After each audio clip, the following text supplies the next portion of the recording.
You're about to learn 3 magic phrases and 1 magic question. Using them will cause your prospects and customers to view you as a true sales professional. And using them will cause people to remember you and to choose you over a competitor by a factor of 3x. But first, let me tell you 2 quick stories that illustrate how powerful and important a phrase can be. Years ago, I was having dinner alone in a very nice steakhouse in Las Vegas. I decided on having the filet, but I wanted the sauce that was included with the New York strip. When my server asked me if I was ready to order, I said, yes, but I have a special request. Sir, before you ask, the answer is yes, he said. I know this for sure. It wasn't the first time he had used that line. It was pre-memorized, pre-practiced, and ready to use automatically whenever anyone made a special request. Now, he was either very well trained or he had made the conscious choice to become the best server he could be and work at a very high-end restaurant and make some great money. This story is from the 90s when I was spending 225 days on the road. I'd done that for 15 consecutive years. I'd eaten at least 10,125 plus meals in restaurants and on airlines. Remember airline food? And that's the dinner and the waiter I still remember. Art's subject is the author of Smart Calling. His niche is helping salespeople do more business by phone. And Art says this: you should never think of what you're going to say when it's coming out of your mouth.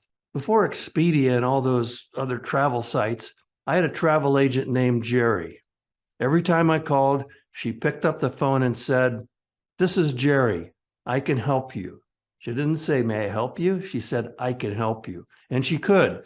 She fixed a lot of my travel trouble, I'll tell you that. These days, I'm not doing a lot of business travel, but I've never forgotten her and the way she answered the phone and followed through for me.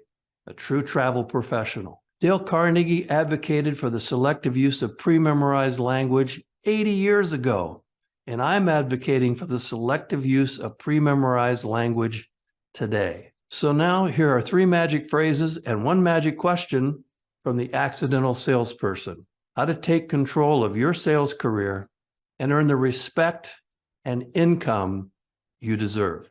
Number 1, I was expecting your call. When a prospect or client returns your call, say, I was expecting your call. When you say, hi, Gwen, I was expecting your call. It communicates that you're confident about getting and deserving of a return call.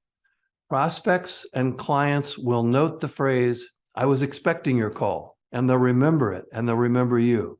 It is infinitely better than saying, thanks for returning my call, because everybody else does that. Number 2, this is the way I work.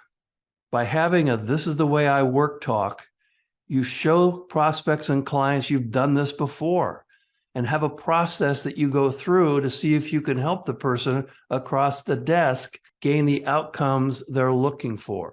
And saying this is the way I work works because people buy the way you sell before they buy what you sell. Number 3, in preparing for this meeting, you will immediately impress prospects and customers by telling them just 2 or 3 things you did to prepare for the meeting.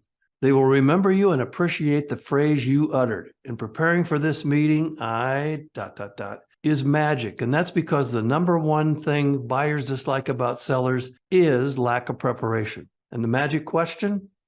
Are you willing to work with me on a calendar basis? This is your automatic answer to any prospect who says, I'm interested, but I have a hard stop in 5 minutes. Call me next week. Are you willing to work with me on a calendar basis? Is the question that will separate information seekers from real prospects. You see, real prospects will put you on their calendars for a next step. They'll engage. Information seekers will let you or make you chase them down, and they won't hesitate to ghost you. I get it. You may have heard about some of these magic phrases. You may have heard about the magic question, but are you using them yet? And do you use them over and over again so you don't have to think about what you're going to say in these same situations? Your clients get better as you get better. Talk soon.